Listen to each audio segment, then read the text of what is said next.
Water పోసుకుంటున్నా.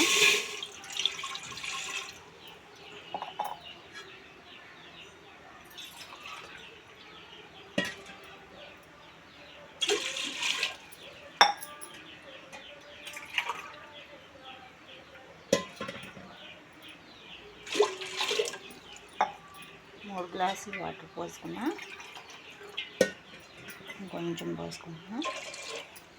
అప్పుడు దీంట్లో బెల్లం వేసుకుని వాటర్ మరగాలన్నమాట. బెల్లం కరిగిన తర్వాత ఈ వాటర్ వడపోసుకుందాం. అప్పుడు రవ్వ వేసుకోవాలి. మళ్ళీ చూపిస్తా ఫ్రెండ్స్. హాయ్ ఫ్రెండ్స్, బెల్లం కరిగిపోయింది కుడుముంది. ఇది వాటర్ వడపోసుకోవాలి. బెల్లంలో రాళ్ళు ఉంటాయి కదా,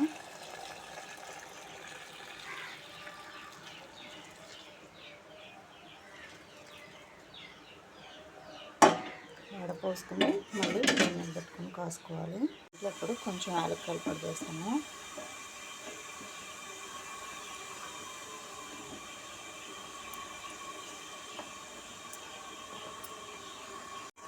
ఇప్పుడు రవ్వ పోసుకున్నాం ఫ్రెండ్స్. ఈ రవ్వ బియ్యం కడిగి, రేషన్ బియ్యం ఉంటాయి కదా, ఆ బియ్యం కడిగి ఎండపోసుకొని మిక్సీ పట్టుకున్న ఆ రవ్వ అన్నమాట పోసుకుంటున్నా. 2 గ్లాసులు రవ్వ పోసుకున్నాను. 3 గ్లాసులు వాటర్ పోసుకున్నా. గ్లాస్కి గ్లాసున్నర వాటర్ అన్నమాట ఫ్రెండ్స్. దీన్ని బాగా ఉడకనివ్వాలి. సిమ్లో పెట్టి ఉడకబెట్టుకోవాలి. అయిపోయింది ఫ్రెండ్స్. ఇది కుడుముంది. దీన్ని ఉండలు చేసుకుందాం. ఉండలు చేసుకుని ఇడ్లీ పాత్రలో పెట్టుకుని ఆవిరి పెడదాం.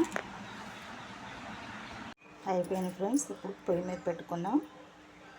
పొయ్యి మీద పెట్టి ఆవిరి పెట్టాలన్నమాట, ఇడ్లీలాగా. కుడుములు అయిపోయినాయి ఫ్రెండ్స్. మా వీడియోస్ మీకు నచ్చితే లైక్ అండ్ షేర్, సబ్స్క్రైబ్ చేసుకోండి.